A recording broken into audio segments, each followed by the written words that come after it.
پہلے بات ہو جائے کچھ چیف جسٹس کی اور اعلیٰ عدلیہ کی. ہمارے ساتھ موجود ہیں کراچی بار کے صدر عامر نواز وڑائچ صاحب.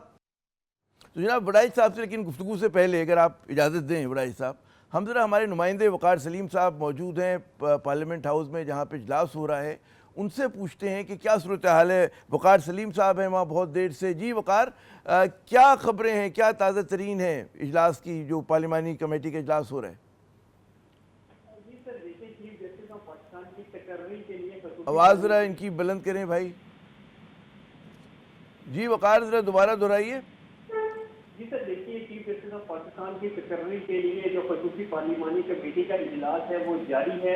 اجلاس میں ایک وقفہ بھی آیا اور وقفے کے بعد 9:15 بجے کے قریب اجلاس دوبارہ شروع ہوا. اجلاس کے جو پہلے ممبران کی تعداد تھی وہ 12 رکنی تعداد تھی, اور کہا یہ جا رہا تھا کہ اگر کسی ایک موسٹیجیے جج نے کسی جج کا انتخاب ہوتا ہے 2/3 اکثریت سے اگر ووٹنگ ہوتی ہے 3 ججز میں سے کسی ایک کے نام پہ, تو وہ بھی بالکل فائنل کنسیڈر ہوگی. جو 3 موسٹیجیے ججز ہیں ان میں جسٹس بالکل منصور علی شاہ, جسٹس منیب اختر اور جسٹس یحییٰ افریدی, یہ سپریم کورٹ آف پاکستان کے صرف 3 سینئر ترین ججز ہیں جن میں سے کسی ایک نے چیف جسٹس آف پاکستان مقرر ہونا ہے. اور خصوصی پارلیمانی کمیٹی کا جو اجلاس ہے وہ بالکل ایک مرتبہ سے وقفے کے بعد جاری ہے. اچھا اجلاس جاری ہے. وقار مجھے صرف یہ بتائیں, ہم نے یہاں سے سنا تھا کراچی میں بیٹھ کے, آپ کو تو زیادہ اطلاع ہوگی, کچھ اختلافات ہیں, پیپلز پارٹی کسی جس کو نومینیٹ کرنا چاہ رہی ہے اس میں نون لیگ تیار نہیں ہے, اور پاکستان پیپلز پارٹی اور JUI میں کچھ ہم آہنگی ہے. اب سے کچھ دیر قبل پاکستان تحریک انصاف کے چیئرمین ہے بیرسٹر گوہر, وہ بھی یہاں پہ اسپیکر کے بالکل کمیٹی میں شریک ہوئے تھے, اور معاملات بھی بالکل طے کرنے کے لیے موجودہ حکومت نے اور حکومتی رہنماؤں نے ان کا وقت مانگا تھا, باقاعدہ طور پر ملاقات ہوئی ہے. لیکن ملاقات کے بعد جو ہے بیرسٹر گوہر جو کہ پاکستان تحریک انصاف کے چیئرمین ہیں, انہوں نے اس اجلاس سے اور آج کی کمیٹی سے بائیکاٹ کا اعلان کر دیا ہے. جو مکمل تعداد تھی وہ تھی 12. چلیں میں وقار, ہم کوشش کرتے ہیں, آپ کے آڈیو میں ذرا سا پرابلم آ رہا ہے, تو ہم دوبارہ آپ سے رابطہ کرتے ہیں. آڈیو جب ٹھیک ہوگی تو آپ سے دوبارہ بات کریں گے. جب تک ہمارے مہمان یہاں پر عامر وڑائچ صاحب بڑے صبر و سکون سے بیٹھے ہوئے ہیں. عامر صاحب بہت شکریہ. یہ بتائیے کیوں وکلاء کا ایک جو بڑا میں سمجھتا ہوں کہ سیگمنٹ ہے, وہ کیوں اتنی مخالفت کر رہے ہیں اس 26ویں ترمیم کی؟ دیکھیں وکلاء کا کوئی بڑا سیگمنٹ اس کے خلاف نہیں ہے. بیسیکلی یہ چند پارٹیز کے وکلاء ہیں جو اپنی پارٹی کو سپورٹ کر رہے ہیں, اور وکلاء کی جو میجورٹی ہے وہ اس آئینی ترمیم کو لائک نہیں کر رہی ہے. میں وہی کہہ رہا ہوں کہ وہ جو اتنا بڑا سیگمنٹ مخالفت کرے, کیا وجہ ہے اس کی؟ دیکھیں میں دوبارہ کہتا ہوں کہ سیگمنٹ میں ابھی لاسٹ ہمارا ایک آل پاکستان لوئرز کنونشن ہوا تھا, اس میں جو مخالفت کرنے والے تھے وہ 2 سے 3 پارٹیز کے 20 سے 25 وکلاء تھے. صحیح ہے, آپ بیسک CCTV فوٹیج یا اس ٹائم کی ریکارڈنگ آپ دیکھیں گے, صحیح ہے. اور باقی جتنے بھی وکلاء تھے وہ اس میں ان کی بہت اسٹرانگ ریزرویشن تھی. صحیح, اب یہ ہر دور میں ہوتا ہے. جب بھی جیسے جب قاضی فائز عیسیٰ صاحب کا وقت تھا اور جب گورنمنٹ ان کے خلاف ریفرنس دے رہی تھی, تو اس ٹائم بھی جو اس ٹائم کی پارٹیز تھی وہ اس چیز کی بار ریزسٹ کر رہی تھی کہ قاضی صاحب کو جو ہے ایک اچھے جج ہیں اور ان کو چیف جسٹس بننا چاہیے, ان کو نہیں نکالنا چاہیے, اور جو ایلیگیشنز تھے ان کو ڈیفینڈ کر رہی تھی. تو اس ٹائم جو پارٹی گورنمنٹ میں تھی وہ اس کی جو دوسری کولوژن کی پارٹیاں تھیں وہ اس ٹائم بھی احتجاج کر رہی تھی, اور مطلب ہمارے احتجاج کو وہ ڈینائی کر رہے تھے, وہ ریزسٹ کر رہے تھے. ہم کورٹس بند کرتے تھے, وہ آتے تھے, کوشش کرتے تھے کورٹس کھلے, وہ کہتے تھے آپ کیوں یہ سب کر رہے ہو. تو ہم ان سے تب بھی کہتے تھے کہ ہم جو کام کر رہے ہیں یہ ہمارا ذاتی ایشو نہیں ہے, یہ رول آف لا کے لیے, سپرمیسی آف کانسٹیٹیوشن کی بات کر رہے ہیں, عام لوگوں کے رائٹس کی بات کر رہے ہیں, کیونکہ اس ایونچولی عام لوگ افیکٹ ہوں گے. اچھا اگلا لاہ عمل کیا ہوگا؟ بعض لوگ کہہ رہے ہیں کہ جی وکلاء تحریک چلے گی جس طرح ماضی میں چلی, کیا آپ کو اس کا امکان نظر آ رہا ہے؟ اور اگر چلتی ہے تو کراچی بار اس کا حصہ ہوگی یا نہیں ہوگی؟ دیکھیں کراچی بار ضرور اس تحریک کا حصہ ہوگی. صحیح ہے, ایک میرا خیال ہے پاکستان جو ہے انہوں نے پاکستان پہ لیول پہ وکلاء کی ایک کمیٹی تشکیل دے دی ہے. اب وہ اپنا لائحہ عمل دے گی, جو بھی وہ لائحہ عمل دے گی وکلاء اس کے مطابق جو بھی ان کا لائحہ عمل ہوگا ایکٹ کریں گے.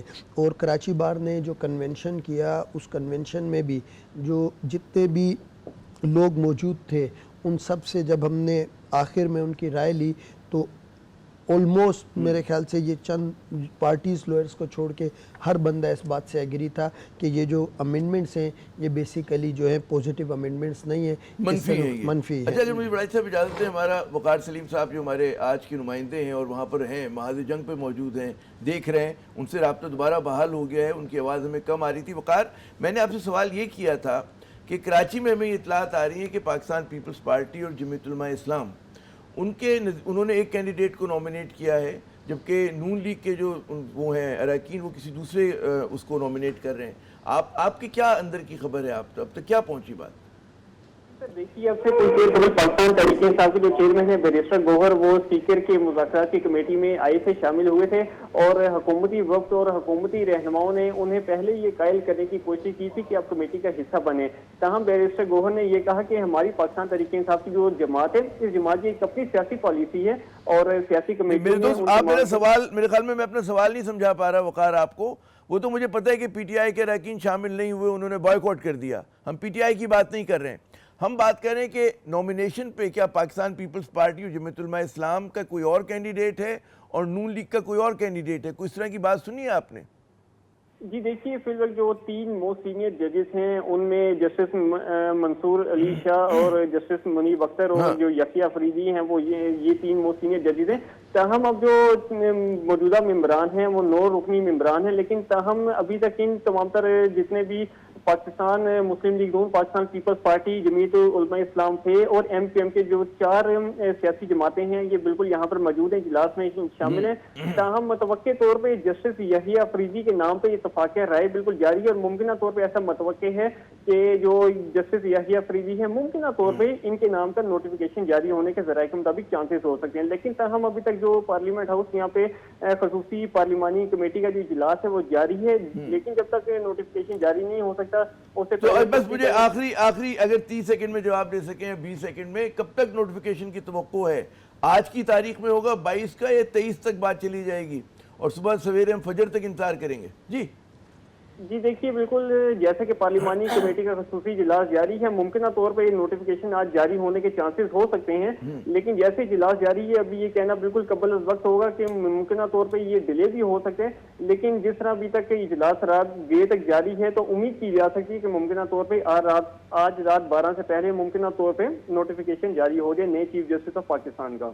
चले, बहुत बहुत शुक्रिया वक़ार, और हम आपसे फिर दोबारा रब्ता करेंगे। कोई बड़ी खबर हुई, हम बिल्कुल प्रोग्राम हमारा जारी है, उसमें वक़ार साहब आके हमें बताएंगे। वो कहते हैं ना कि पेवस्तर है शजर से उम्मीदें बाहर रख, तो उम्मीदें बाहर रखते हैं कि आज की तारीख में हो जाए, तो हर चीज़ देर से हो रही है। अच्छा, मुझे ये बताइए आमिर वड़ाइच साहब कि आपने कहा एक तो अमूमी बात कर रहे हैं ना कि हमें मनफी लग रही हैं ये तमाम जो तरमीम है, किन शिकों से आपको ज़्यादा इख्तलाफ है जो आप समझते हैं कि जिससे आला अदलिया की आज़ादी और उसकी जो खुद मुख्तारी है वो मुतासर हुई है? देखिए, सबसे पहले तो ये जो अमेंडमेंट्स हुई हैं ये नॉन ट्रांसपेरेंट मैनर में अमेंडमेंट, तरीका वारदात सही नहीं है, तरीका ही सही नहीं है, बहुत जल्दी में और जो है डार्कनेस में रख के की गई है। सही है।